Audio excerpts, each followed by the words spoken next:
Sorcerer's Stone by J.K. Rowling. Chapter 5, Diagonally. 20 minutes later, they left Ilope's old emporium, which had been dark and full of rustling and flickering, jewel-bright eyes.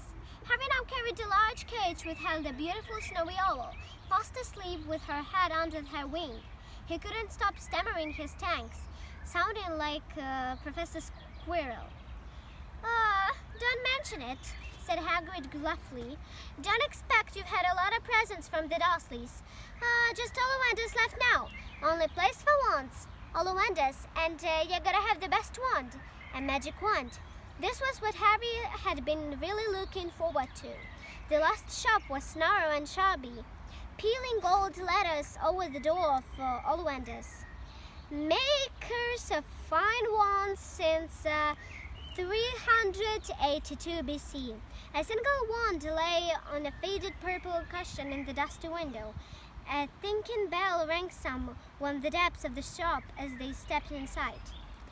This is what they saw from the window. It was a tiny place, empty except for a single splendid chair with Hagrid sat on to wait. Harry felt strangely as though he had entered a very strict library. He swallowed a lot of new questions which had just occurred to him and looked instead at the thousands of narrow boxes piled neatly right up to the ceiling. For some reason, the back of his neck prickled. The very dust and silence in here seemed to tingle with some secret magic. "Good afternoon," said a soft voice. Harry jumped. Hagrid must have jumped too, because there was a loud crunching noise and he got quickly off the splendid chair. An old man was standing before them, his white, pale eyes shining like moons through the gloom of the shop. "Hello," said Hagrid awkwardly. Yes," said the man. Yes, I thought I'd be seeing you soon, Harry Potter." It wasn't a question.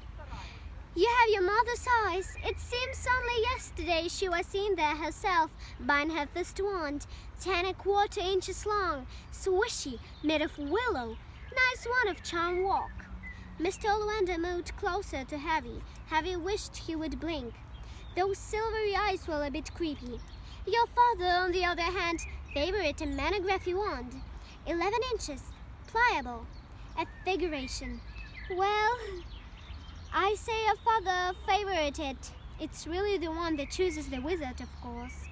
Mr. Ollivander had come so close that he and Harry were almost nose to nose. Harry could see himself reflected in those misty eyes. And that's where Mr. Ollivander touched the lightning scar on Harry's forehead with a long white finger. "I'm sorry to say I saw the one that did it," he said softly.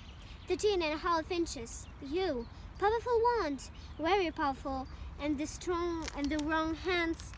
Well, if I'd know what that one was going out in the Lord to do." He shook his hand and then, to Harry's relief, spotted Hagrid. Rubius Hagrid, how nice to see you again." "Oak, 16 inches. Rather bendy, wasn't it?" "It was, yes." "Good one, that one. But I suppose they snapped it in half when you got expelled," said Mr. Ollivander, suddenly stern. Yes, they did. Yes," said Hagrid, shuffling his feet. "I've still got the pieces, though," he added brightly. "But you don't use them," said Mr. Ollivander sharply. "Oh, no, sir," said Hagrid quickly. Harry noticed he gripped his pink umbrella very tightly as he spoke. Said Mr. Ollivander, giving Hagrid a piercing look. "Well, now,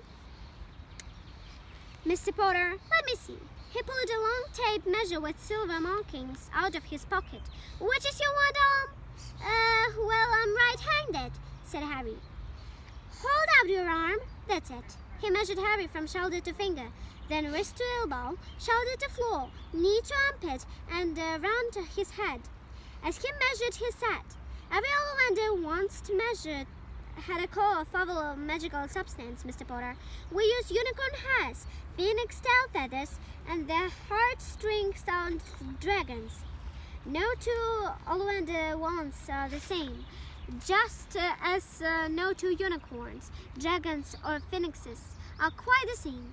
And of course, you will never get such good results with another wizard's wand. Harry suddenly realized that the tape measure, which was measuring between his nostrils, was doing this on his own. Mr. Ollivander was flitting around the shelves, taking down boxes. "That will do," he said, and the tape measure crumped into a heap on the floor. "Right then, Mr. Potter, try this one.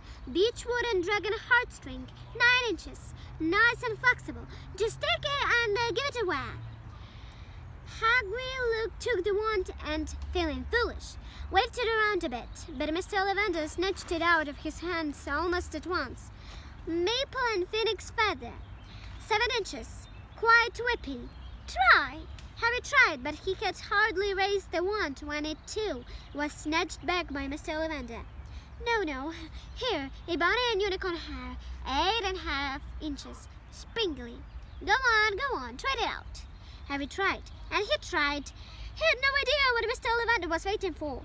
The pile of tried wands was mounting higher and higher on the splendid chair, but the more wands Mr. Ollivander pulled from the shelves, the happier he seemed to become. "Tricky customer, eh?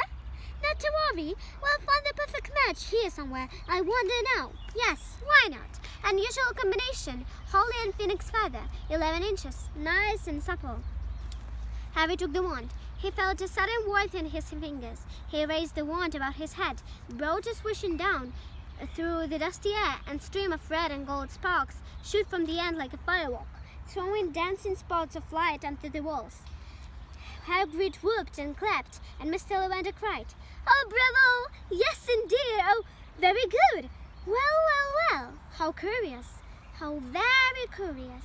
He put Harry's wand back into its box and wrapped it in brown paper, still muttering, "Curious. "Sorry," said Harry, "but what's curious?" Mr. Ollivander fixed Harry with his pale stare. "I remember every wand had been sold, Mr. Potter. Every single wand. And it so happens that the phoenix, those tail feather, is in your wand. Give another feather, just to one other. It is very curious indeed that you should be descended for the wand when its brother." "Why, its brother gave you the scar." Harry swallowed. "Yes, 13.5 inches. Yeah, curious indeed how these things happen. The wand chooses the withered, remember.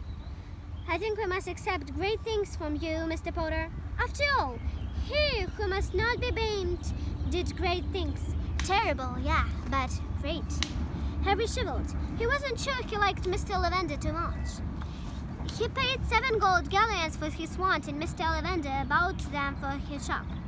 The late afternoon, the sun hung low in the sky as Harry and Hagrid made their way back down Diagon Alley, back through the wall, back through the leaky cauldron, now empty. Harry didn't speak at all as they walked down the road. He didn't even notice how much people were gawping at them on the underground, laden as they were with their all funny-shaped packages with the sleeping snowy oil on Harry's lap. Up another escalator, out into Paddington Station. Harry only realized they were well when Hagrid tapped him on the shoulder. "Got time for a bite to eat before your train leaves," he said. He bought Harry a hamburger, and they sat down on plastic seats to eat them. Harry kept looking around. Everything looked so strange somehow. "You all right, Harry?" "Yeah, very quiet," said Hagrid. Harry wasn't sure he could explain. He'd just had the best birthday of his life, and yet he chewed his hamburger, trying to find the words. "Everyone thinks I'm special," he said at last. "All those people in the leaky cauldron, Professor Squirrel, Mr. Ollivander, but I don't know anything about magic at all. How can they expect great things? I'm famous and I can't remember what I'm famous for.